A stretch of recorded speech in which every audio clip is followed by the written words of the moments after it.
ಎಷ್ಟೋ ಸರಿ ನಾವು ಊಟ ಇಲ್ದೇ ಮಲಗಿದೀವಿ. ನಮ್ಮ ರೂಮಲ್ಲಿ ರಾಗಿ ಅಂಬ್ಲಿ ಕಾಯಿಸ್ಬಿಟ್ಟು ರಾಗಿ ಅಂಬ್ಲಿ ಹೋಗೋದು ಮಲಗಿದೀವಿ. ಎಸ್, ಎಲ್ರಿಗೂ ನಮಸ್ಕಾರ. ನಾನು ನಿಮ್ಮ ಪ್ರೀತಿಯ ಮುರಳಿ ಶಿರಾ. ನನ್ನ ಪಕ್ಕದಲ್ಲಿ ಕೂತಿದ್ದಾರೆ. ಇವತ್ತು ಒಂದು ಲೆಕ್ಕದಲ್ಲಿ ನಮ್ಮ ಕರ್ನಾಟಕದ ಎಲ್ಲಾ ಜನರು ನೋಡ್ತಾ ಇರುವಂತ ಶೋ ಬಿಗ್ ಬಾಸ್ ಅಂದ್ರೆ ತಪ್ಪಾಗ್ಲಿಕ್ಕಿಲ್ಲ. ಸೊ ಆ ಬಿಗ್ ಬಾಸ್ ನಲ್ಲಿ ಇರ್ತಕ್ಕಂತ ಒಬ್ರು ಮೇನ್ ಕಂಟೆಸ್ಟೆಂಟ್ ನ ಆತ್ಮೀಯ ಗೆಳೆಯರು. ಸರ್, ತಮ್ಗೆ ನಮಸ್ತೆ. ತಮ್ಮ ಪರಿಚಯ ಮಾಡ್ಕೊಂಡು ಆಮೇಲೆ ಸ್ಟಾರ್ಟ್ ಮಾಡೋಣ. ಎಲ್ಲರಿಗೂ ನಮಸ್ತೆ. ನನ್ನ ಹೆಸರು ಸೂರ್ಯವಂಶಿ ಅಂತ. ನಮ್ದೆಲ್ಲ ಮೈಸೂರು. ಗಿಲ್ಲಿ ನಟ ನಾನೆಲ್ಲ ಸ್ನೇಹಿತರಾಗಿ ಒಂದ್ 7 years ಆಗಿರ್ಬೇಕು ಹತ್ತರಿಂದ ಸ್ನೇಹಿತರಾಗಿ. ಇವತ್ತು ನಾವ್ ಏನೇ ಮಾಡ್ತಿರ್ವಿ ಅಥವಾ ಹೊಸ ಕಥೆ ಮಾಡೋದಾಗ್ಲಿ ಅಥವಾ ಬೇರೆ ಏನೋ ಮಾಡೋದಾಗ್ಲಿ ಡಿಸ್ಕಷನ್ ಮಾಡ್ತೀವಿ. ಎಸ್, ನಾನು ಇನ್ನೊಂದ್ ಸ್ವಲ್ಪ ಲೇಟ್ ಆಗಿ ಹೇಳೋಣ ವೀಕ್ಷಕರಿಗೆ ಅಂತ ಅಂದ್ಕೊಂಡೆ, ಬಟ್ ಬೇಗನೆ ಹೇಳ್ಬಿಟ್ರಿ ತಾವು. ಎಸ್ ವೀಕ್ಷಕರೇ, ನಮ್ಮ ಗಿಲ್ಲಿ ನಟ ಅವ್ರು ಇದಾರಲ್ಲ, ಈಗ ಕರ್ನಾಟಕದಲ್ಲಿ ಎಲ್ಲಾ ಕಡೆಯೂ ಗಿಲ್ಲಿ ನಟ ಗೆಲ್ಬೇಕು ಅನ್ನುವಂತ ಒಂದು ಧ್ವನಿಗಳು ಜಾಸ್ತಿ ಕೇಳ್ತಾ ಇದೆ. ಎಸ್ ಸರ್, ನಮಸ್ತೆ. ನಿಜವಾಗ್ಲೂ ಗಿಲ್ಲಿ ನಟನ ಮೂಲ ಹೆಸರೇನು ಸರ್? ನಟರಾಜ್ ಅಂತ. ಓಕೆ, ಗಿಲ್ಲಿ ನಟ ಅಂತ ಬರೋದು ಕಾರಣ ಯಾಕೆಂತಂದ್ರೆ ತಾವು 7 ವರ್ಷ ಸ್ನೇಹ ಅಂದ್ರೆ ಗಿಲ್ಲಿ ನಟ ಅಂತ ಬರೋದು ಕಾರಣ? ಇಲ್ಲ, ಅವನು ತುಂಬಾ ಸಣ್ಣ ಇದ್ದ. ಇವಾಗ ಸ್ವಲ್ಪ ಬಿಗ್ ಬಾಸ್ ಹೋದ್ಮೇಲೆ ಜಿಮ್ ಎಲ್ಲ ಮಾಡಿ ಇಲ್ಲೇ ಮರಿಯಪ್ಪನ ಪಾಳ್ಯದ ಹತ್ರ ಒಂದು ಜಿಮ್ ಸೇರ್ಕೊಂಡಿದ್ದಾನೆ. ಅಲ್ಲೆಲ್ಲ ವರ್ಕೌಟ್ ಮಾಡಿ ಈಗ ಸುಮಾರು ಸ್ವಲ್ಪ ಬಾಡಿ ಡೆವಲಪ್ಮೆಂಟ್ ಮಾಡ್ಕೊಂಡ. ಅದಕ್ಕಿಂತ ಮುಂಚೆ ಗಿಲ್ಲಿ ತರನೇ ಇದ್ದ ಅವನು. ಹಂಗಾಗಿ ಅವ್ರ ಟೀಮ್ ಅಲ್ಲೆಲ್ಲ ಗಿಲ್ಲಿ ಅಂತ ಕರ್ದಿ ಅದು ಗಿಲ್ಲಿ ನಟ ಅಂತ ಏನಿರುತ್ತೋ ರಾಜ್ ತೆಗ್ದಾಕ್ಬಿಟ್ಟು ಗಿಲ್ಲಿ ನಟ ಸೇರಿಸ್ಬಿಟ್ಟು. ಹಾಗಾಗಿ ಸುಮಾರು ಇಂಟರ್ವ್ಯೂಗಳು ಪಾಪ ಅವರು ಅದನ್ನ ಹೇಳ್ಕೊಂಡವ್ರೆ. ನಾನು ಗಿಲ್ಲಿ ತರನೇ ಇದ್ದೆ, ಏನಾದ್ರು ಕೆಲಸ ಮಾಡ್ಬೇಕಾದ್ರೆ ಅಷ್ಟು ಆಕ್ಟಿವ್ ಆಗಿದ್ರು, ಸಣ್ಣ ಇದ್ರಲ್ಲ ಓಡಾಡ್ಬಿಡ್ತಾ ಇದ್ರು. ಹಂಗಾಗಿ ಅದು ತುಂಬಾ ಚಿಕ್ಕದಾಗಿರೋದ್ರಿಂದ ಸಣ್ಣಕ್ಕಿದ್ದರಿಂದ ಅವ್ನು ಗಿಲ್ಲಿ ಅಂತ ಬಂತು. ನಾವು ಯಾವತ್ತಾದ್ರೆ ನಾವು ಗಿಲ್ಲಿ ಅಂತಾನೆ ಕರಿತೀವಿ. ಬಟ್ ಆ ಹೆಸರು ಕರೆಕ್ಟ್ ಆಗಿ ಸೂಕ್ತ ಆಗುತ್ತೆ. ಎಸ್ ಸರ್, ಈಗ ಗಿಲ್ಲಿ ನಟ ಅಂತ ಅನ್ನೋದು ಯಾವ ತರ ಬಂತು ಅನ್ನೋದು ಹೇಳಿದ್ರಿ ತಾವು. ನಿಮ್ದು ಗಿಲ್ಲಿ ನಟ ಅವರ ಬಾಂಡಿಂಗ್ ಅಂದ್ರೆ ಯಾವ ತರ ಸ್ಟಾರ್ಟ್ ಆಯ್ತು? ನಿಮ್ದು ಗಿಲ್ಲಿ ನಟ ಅವರ ಒಂದು ಸ್ನೇಹ ಸಂಪರ್ಕ ಅಂತ. ನಾವು ಒಂದು ಶೂಟಿಂಗ್ ಮಾಡ್ತಾ ಇದ್ದೆ. ಕೆಮಿಸ್ಟ್ರಿ ಆಫ್ ಕರಿಯಪ್ಪ ಕುಮಾರ್ ಇದಾರಲ್ಲ, ಆ ಡೈರೆಕ್ಟ್ರು, ಆ ಸಿನಿಮಾದಲ್ಲಿ ನಾನು ವರ್ಕ್ ಮಾಡ್ತಾ ಇದ್ದೆ. ಅವಾಗ ಒಂದ್ 20 ರಿಂದ 30 ದಿನ ಮಡಿಕೇರಿಯಲ್ಲಿ ಶೂಟಿಂಗ್ ನಡೀತಿತ್ತು. ಆ ಶೂಟಿಂಗ್ ನಡಿಬೇಕಾದಾಗ ನನಗೂ ನವೀನ್ ಸಜ್ಜು ಅವ್ರಿಗೂ ಸ್ವಲ್ಪ ರಿಲೇಶನ್ಶಿಪ್ ಬೆಳೀತು. ನಾನು ಆಕ್ಟಿವ್ ಆಗಿ ಕೆಲಸ ಮಾಡೋದು, ಮತ್ತೆ ನಾನು ಡೈಲಾಗ್ ಹೇಳ್ತಾ ಇದ್ದೆ. ಆ ಡೈಲಾಗ್ ಎಲ್ಲ ನೋಡ್ಬಿಟ್ಟು, ಸರ್ ನೀವು ತುಂಬಾ ಚೆನ್ನಾಗಿ ಡೈಲಾಗ್ ಬರೀತೀರಾ, ಮತ್ತೆ ಡೈಲಾಗ್ ಚೆನ್ನಾಗಿ ಹೇಳ್ತೀರಾ, ನೀವು ಬನ್ನಿ ಸರ್ ನಮ್ದು ಸಬ್ಜೆಕ್ಟ್ ಇದೆ ಅಂತ ಹೇಳಿ ನನ್ನನ್ನು ಒಂದ್ಸರಿ ಕರೆಸಿದ್ರು RR ನಗರದಲ್ಲಿ ಅವ್ರ ಮನೆ ಹತ್ರ. ಆವಾಗ ನಾನು ಕೂತ್ಕೊಂಡು ಬರೀತಾ ಇದ್ದೆ ಲೋ ನವೀನ್ ಅಂತ ಹೇಳ್ಬಿಟ್ಟು ಒಂದು ಸಿನಿಮಾ ಮಾಡೋಣ ಸರ್ ಅಂತ ಹೇಳಿ. ಅದಕ್ಕೆ ಸ್ಕ್ರೀನ್ ಪ್ಲೇ ಅದು ಇದು ಕಂಟೆಂಟ್ ಎಲ್ಲ ನನ್ಗೆ ಹೇಳಿದ್ರಲ್ಲ, ಸರಿ ಆಯ್ತು ಅಂತ ಹೇಳ್ಬಿಟ್ಟು ನಾನೇನ್ ಮಾಡಿದೆ, ಒಂದಷ್ಟು ಬರ್ದೆ. ಆಮೇಲೆ ಸರ್ ಇದು ಮಂಡ್ಯ ಆಗಿದೆ ನಿಮ್ದು, ಸೊ ಈ ತರ ಯಾರಾದ್ರೂ ಇನ್ನೊಬ್ರು ಬೇಕಾಗತ್ತಲ್ಲ ಸರ್ ನನಗೆ ಅಂತ ಕೇಳಿದೆ. ಅವಾಗಿದ್ದು ಒಂದ್ ಕೆಲಸ ಮಾಡಿ, ಯೂಟ್ಯೂಬ್ ಅಲ್ಲೆಲ್ಲ ನಿಮ್ಗೆ ಯೂಟ್ಯೂಬ್ ಕಂಟಲ್ಲಿ ಕೆಲವು ಟೈಮ್ಗಳಲ್ಲಿ ಕಂಟೆಂಟ್ ಮಾಡ್ತಾರೆ, ಶಾರ್ಟ್ ಮೂವೀಸ್ ಎಲ್ಲ. ಗಿಲ್ಲಿನ್ ಅಂತ ಗೊತ್ತಾ ಅಂತ, ಗಿಲ್ಲಿ ನಟರಾಜ್ ಅಂತ. ನಾನು ಇದ್ಕೊಂಡು ನೋಡಿದ್ದೆ ಅವ್ರನ್ನ. ಆಗ ಹೌದು ಸರ್ ನಾನು ನೋಡಿದೀನಿ ಅಂತ ಹೇಳ್ಬಿಟ್ಟು ಇಮಿಡಿಯೇಟ್ ಸರಿ ಆಯ್ತು ಸರ್ ಕರೀರಿ ಅಂತ ಹೇಳಿದಾಗ ನಂದು ನಂಟು ಗಿಲ್ಲಿ ನಟನ್ ಸ್ಟಾರ್ಟ್ ಆಗಿದ್ದೆ ಅಲ್ಲಿಂದ. ನವೀನ್ ಶಂಕರ್ ಅವರೇ, ನವೀನ್ ಸಜ್ಜು ಅವರೇ ನಿಮ್ಗೆ ಮೂಲ ಕಾರಣ ಅವರೇ ನಮ್ಮ ಬಾಂಡಿಗೆ ಮೂಲ ಕಾರಣ. ಅಲ್ಲಿಂದ ಕೂತ್ಕೊಂಡ್ರು. ಆಮೇಲೆ ಅವರು ಬಂದ್ರು, ನಾನು ಬಂದೆ, ಅಲ್ಲೇ ಮೀಟ್ ಆದೆ. ಅವ್ರ ಡೈಲಾಗ್ ನಾನ್ ನಗ್ತಾ ಇದ್ದೆ, ನನ್ ಡೈಲಾಗ್ ಅವ್ರು ಹೆವಿ ನಗ್ತಾ ಇದ್ರು. ಯಾರು? ಗಿಲ್ಲಿ. ಯಾಕಂದ್ರೆ ಎಲ್ಲರೂ ನಗಿಸ್ತಾ ಇದ್ರು, ಅವ್ರು ಸುಮ್ಮನೆ ಸೈಲೆಂಟ್ ಆಗಿರ್ತಿದ್ರು. ನಾನು ಅವ್ರ ಹತ್ರ ಮೊಬೈಲ್ ಸುಮಾರು ವಿಡಿಯೋಸ್ ಗಳೈತೆ. ಹಂಗ ನಾವೇನಕ್ಕೆ ಇದ್ ಮಾಡ್ತಾ ಇತ್ತು, ಸಮಸ್ಯೆ ಮಾಡ್ತಾ ಇದ್ವಿ, ಏನ್ ಮಾಡ್ತಿದ್ವಿ ಅಂತ. ಯಾವ್ದೋ ಹಿಂಗೆ ಡೈಲಾಗ್ ಬರೀತಾ ಇರ್ಬೇಕಾದ್ರೆ ಒಂದ್ ಡಿಸ್ಕಷನ್ ನಡೀತಾ ಅಲ್ಲಿ ಏನೋ ಒಂದ್ ಡೈಲಾಗ್ ಕೇಳಿದೆ ನಾನು. ನಮ್ಗೆ ಅದು ಸ್ಕೂಲ್ ನಲ್ಲಿ ನಡಿಬೇಕಾದಾಗ ಎಲ್ಲರೂ ಮಾತಾಡ್ತಾ ಇರ್ತಾರೆ ಡೈಲಾಗ್ ನ. ನಾನು ಅದನ್ನ ಇಟ್ಕೊಂಡು ಒಂದ್ ಹೇಳಿದಾಗ ಎದ್ದು ಬಿದ್ದು ನಗಾಕ್ಬಿಟ್ರು ಅಲ್ಲಿ. ಹಂಗಾಗಿ ಸರ್ ಈ ಡೈಲಾಗ್ ಚೆನ್ನಾಗಿದೆ, ಇಲ್ಲ ಯೂಸ್ ಮಾಡೋಣ ಅಂತ ಹೇಳ್ಬಿಟ್ಟು ಪಿಒಟ್ ಅಂತ ಹೇಳಿ ಒಂದು ಶಾರ್ಟ್ ಮೂವೀಸ್ ಕೂತ್ಕೊಂಡ್ ಮಾತಾಡಿದ್ವಿ. ಅಂದ್ರೆ ಹಳ್ಳಿಗಳ ಕಡೆ ಹುಡುಗರೆಲ್ಲ ಕೆಲವರೆಲ್ಲ ರೋಡಲ್ಲೇ ಕೂತ್ಕೊಂಡು ನೋಡ್ಬಿಡ್ತಾರೆ ನೋಡಿ. ಇದೆಲ್ಲ ಡಿಸ್ಕಷನ್ ಮಾಡಿ ಏನ್ ಮಾಡಿದ್ವಿ, ಸರಿ ಆಯ್ತು ಅಂತ ಹೇಳ್ಬಿಟ್ಟು ಅದಕ್ಕೊಂದು ಕಂಟೆಂಟ್ ಮಾಡ್ಕೊಂಡು ಅಲ್ಲಿ ಒಂದು ಡೈಲಾಗ್, ಪಂಚಿಂಗ್ ಡೈಲಾಗ್ ಬೇಕು ಅಂತ ಹೇಳಿ ಸ್ವಲ್ಪ ತಲೆ ಕೆಡಿಸ್ಕೊಂಡ್ರು. ಹಂಗಾಗಿ ಸರ್ ಇದನ್ನೆಲ್ಲ ಹಾಕೋಣ ಬಿಡಿ ಅಂತ ಹೇಳ್ಬಿಟ್ಟು, ಅಣ್ಣ ಶಿವರಮಣ ನೀನು ಊರಲ್ಲೆಲ್ಲ ಬಾಲ್ ಹುಡುಕ್ತಾವನೆ ಅಂತ ಹೇಳ್ದಂಗೆ, ಯಾವ ಬಾಲು ಅಂತ ಅವ್ನು ಕೇಳ್ತಾನೆ, ಅದಕ್ಕೆ ಇವ್ರು ಒಂದು ಕೌಂಟರ್ ಕೊಡ್ಬಿಡ್ತಾರೆ. ಆ ಡೈಲಾಗ್ ಬರೆದಾಗ ನಮಗ್ ಭಯ, ಏನಪ್ಪ ಬರ್ದ್ಬಿಟ್ಟಿದೀವಿ, ಯಾವ ತರ ತಗೋತಾರೋ ಅಥವಾ ಪಬ್ಲಿಕ್ ಏನ್ ಕಮೆಂಟ್ ಮಾಡ್ತಾರೋ ಏನ್ ಕತೆ ಅಂತ. ಸರ್ ಅದು ಎಷ್ಟು ವೈರಲ್ ಆಗ್ಬಿಡ್ತು ಅಂತ ಹೇಳಿದ್ರೆ ಅದ್ಭುತವಾಗಿ ವೈರಲ್ ಆಗ್ಬಿಡ್ತು. ಸರಿ ಆಯ್ತು ಅಂತ ಹೇಳ್ಬಿಟ್ಟು ಅದು ಪಿಒ2 ನೋಡಿ ನಾನು ಒಂದು ಕ್ಯಾರೆಕ್ಟರ್ ಮಾಡಿದೆ, ಅವ್ರು ಒಂದು ಕ್ಯಾರೆಕ್ಟರ್ ಮಾಡಿದ್ರು. ಅದು ಕಾಂಬಿನೇಷನ್ ಕರೆಕ್ಟ್ ಆಗಿ ಆಗ್ಬಿಡ್ತು. ಅಂದ್ರೆ ಆ ರಿಲೇಶನ್ಶಿಪ್ಗೆ, ಆ ಡೈಲಾಗ್ ಡೆಲಿವರಿಗೆ ಮತ್ತೆ ನಮ್ಮಿಬ್ರು ಬಾಂಡಿಂಗ್ ಕರೆಕ್ಟ್ ಆಗಿ ಶೂಟ್ ಆಗ್ಬಿಡ್ತು. ಅಲ್ಲಿಂದ ಕ್ಲಿಕ್ ಆಯ್ತು. ಪಿಒ2 ಆದ್ಮೇಲೆ ನೆಕ್ಸ್ಟ್ ನಲ್ಲಿ ಮೂಳೆ ಅಂದ್ರೆ ಹೀಗೆ ಎಲ್ಲರೂ ಮದ್ವೆಗಳು ಸಾಮಾನ್ಯವಾಗಿ ಕಿತ್ತೋಗೋದು ಎಂತರಿಂದ ಕಿತ್ತೋಗುತ್ತೆ? ಒಂದು ವರದಕ್ಷಿಣೆ ವರದಕ್ಷಿಣೆ ವರದಕ್ಷಿಣೆ ಕಿತ್ತೋಗುತ್ತೆ, ಅದು ಹಣದ ವಿಸರ್ಗ ಅಥವಾ ಬೇರೆ ಪ್ರೀತಿ ಪ್ರೇಮ ಅದು ಇದು ಆಗ್ಬಿಟ್ಟು, ಇಲ್ಲ ಹುಡುಗಿ ಗಿಡ್ಗೆ ಅದು ಸರಿ ಇಲ್ಲ ಹಂಗ ಹಿಂಗ ಅಂತ ಹೇಳ್ಬಿಟ್ಟು ಕಿತ್ತೋಗ್ಬಿಡ್ತಾರೆ ಮದುವೆ. ಒಂದ್ ಮೂಳೆಗೋಸ್ಕರ ಮದುವೆ ನಿಂತೋಗ್ಬಿಟ್ರೆ. ಸೊ ಈ ಕಂಟೆಂಟ್ ಇಲ್ಲೇ ಕೂತ್ಕೊ ಬರ್ದಿದ್ದು. ಒಂದ್ಸರಿ ನಾವು ಕೂತ್ಕೊಂಡು ಡಿಸ್ಕಷನ್ ಮಾಡಿದ್ವಿ, ಇಲ್ಲೇ ಕೂತ್ಕೊಂಡ್ರು, ನಾವೆಲ್ಲ ಟೇಬಲ್ ಮೇಲೆ ನೋಡಿರ್ತಾರಲ್ಲ, ಎಲ್ಲ ಪ್ಯಾಡ್ ಗಿಡ ಪೇಪರ್ ಎಲ್ಲ ಮಡಗಿರ್ತಾರೆ. ನಾನ್ ಮಲಗಿದ್ದೆ, ಅವ್ನು ಎದ್ದೇನ್ ಮಾಡ್ಬಿಟ್ಟು ಒಂದ್ ತಾಟ್ ಬಂದಿದೆ ಸರ್ ಅಂತ ಹೇಳ್ಬಿಟ್ಟು ಇಮಿಡಿಯೇಟ್ ಕೂತ್ಕೊಂಡು ಒಂದ್ ಸ್ವಲ್ಪ ಬರದ ಎಲ್ಲ ಕೂತ್ಕೊಂಡ್ ಬರದಾದ್ಮೇಲೆ ಅದಕ್ಕೆ ನಲ್ಲಿ ಮೂಳೆ ಅನ್ನೋದು ಸ್ಟಾರ್ಟಿಂಗ್ ಇರ್ಲಿಲ್ಲ ಟೈಟಲ್, ಅದು ಬೇರೆ ಇತ್ತು ಟೈಟಲ್. ಸರ್ ಇದು ಮೂಳೆಗೋಸ್ಕರ ಗಲಾಟೆ ಆಗೋದು, ನಾವು ನಲ್ಲಿ ಮೂಳೆ ಅಂತಾನೆ ಹೇಳೋಣ ಅಂತ ಹೇಳ್ಬಿಟ್ಟು ಸೀದಾ ನಲ್ಲಿ ಮೂಳೆ ಅಂತಾನೆ ಇಟ್ವಿ ಟೈಟಲ್. ಆ ಕಾಂಬಿನೇಷನ್ ಡೈಲಾಗ್ ಗಿಲಾಕ್ ಎಲ್ಲ ಹೆವಿ ನಮ್ಮನ್ನ ಒಂದು ರೆಕಗ್ನಿಷನ್ ಮಾಡಿದ್ದು ನಲ್ಲಿ ಮೂಳೆ. ಅದಾದ್ಮೇಲೆ ಆತರ ಆದ್ಮೇಲೆ ನೆಕ್ಸ್ಟ್ ನಾವು ರಾಂಗ್ ಸೈಡ್ ರಂಗನಾಥ.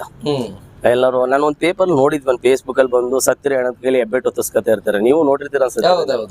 ಸರ್ ಇದು ಕಂಟೆಂಟ್ ಚೆನ್ನಾಗಿದೆ ಅಲ್ಲ, ಇದ್ರ ಮೇಲೆ ಒಂದು ಮಾಡೋಣ ಅಂತ ಹೇಳ್ಬಿಟ್ಟು ರಾಂಗ್ ಸೈಡ್ ರಂಗನಾಥದಲ್ಲಿ ಅಪ್ಪ ಸತ್ತೋಗಿರ್ತಾನೆ, ಹೆಣ್ಮಕ್ಳು ಬಂದು ಗಂಡ್ ಮಕ್ಳು ಯಾವ ತರ ಆಸ್ತಿ ಕಿತ್ತಾಡ್ತಾರೆ ಅಂತ ಹೇಳ್ಬಿಟ್ಟು ಅದೊಂದು ಕಾಂಬಿನೇಷನ್ ಮಾಡಿದ್ವಿ, ಅದು ಆಯ್ತು. ನೆಕ್ಸ್ಟ್ ರೋಲೆಕ್ಸ್ ರಾಜಣ್ಣ ಮಾಡಿದ್ವಿ, ಅದು ತುಂಬಾ ಹಿಟ್ ಆಗಾಯ್ತು. ಸೊ ಹಂಗೆ ಮಾಡ್ತಾ ಮಾಡ್ತಾ ಮಾಡ್ತಾ ಬಂದು ಅಂದ್ರೆ ನಿಮ್ಮ ಅಂದ್ರೆ ನೀವು ಹೇಳ್ತಾ ಇರುವಂತದ್ದು ನವೀನ್ ಸಜ್ಜು ಅವರಿಂದ ಕಾಂಟ್ಯಾಕ್ಟ್ ಆದ್ರಿ, ಆದ್ರೆ ಗಿಲ್ಲಿ ನಟ ಇದಕ್ಕಿಂತ ಮುಂಚೆ ಅಲ್ಲೇ ಫೇಮಸ್ ಆಗಿದ್ರು, ಅಂದ್ರೆ ಯಾವ್ದಾದ್ರು ಮಾಡಿ ಫೇಮಸ್ ಆಗಿ ಆಮೇಲೆ ನಿಮ್ ಕಾಂಟ್ಯಾಕ್ಟ್ ಸಿಕ್ಕಿದ್ದ ಯಾವ ತರ? ಇಲ್ಲ ನಾನು ನವೀನ್ ಸಜ್ಜು ಅಕಸ್ಮಾತ್ ನನ್ಗೆ ಅವ್ರು ಯೂಟ್ಯೂಬ್ ಕಂಟೆಂಟ್ ಮಾಡಿದಾಗ ನಾನು ಅವ್ರದ್ದೆಲ್ಲ ಫೇಸ್ಬುಕ್ ಅಲ್ಲಿ ನೋಡಿದ್ದೆ, ಗಿಲ್ಲಿ ನಟಂದ ಸ್ಲಿಪ್ಪರ್ದು. ಅದಾದ್ಮೇಲೆ ನೆಕ್ಸ್ಟ್ ರಾಮಾಚಾರಿ ಮಾರ್ಕೆಟ್ ಅಂತ ಒಂದು ಮಾಡಿದ್ರು, ಆಮೇಲೆ ಇನ್ನೊಂದ್ 2-3 ಕಂಟೆಂಟ್ ಮಾಡಿದ್ರು, ಅದ್ ಯಾವ್ದು ಟಿಕ್ ಟಾಕ್ ತೀಟೆಗಳು ಅಂತಾನೆ ಏನೋ ಮಾಡಿದ್ರು.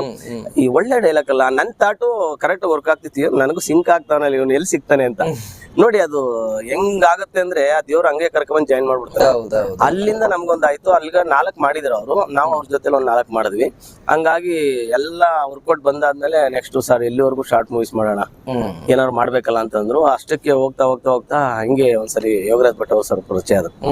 ಅವಾಗ ನೀನ್ ಬಾರೋ ಕಾಮಿಡಿ ಕಿಲಾಡಿಗೆ ಅಂತ ಹೇಳ್ಬಿಟ್ಟು ಸೀದಾ ಕಾಮಿಡಿ ಕಿಲಾಡಿಗೆ ಕರೆದವ್ರೆ ಯೋಗರಾಜ್ ಭಟ್ ಅವರು, ಹೋಗ್ಬೇಕಲ್ಲ ಸರ್ ಅಂತಂದ್ರು. ಹೋಗೋಣ ಹೋಗ್ರಿ ಅಂತಂದು.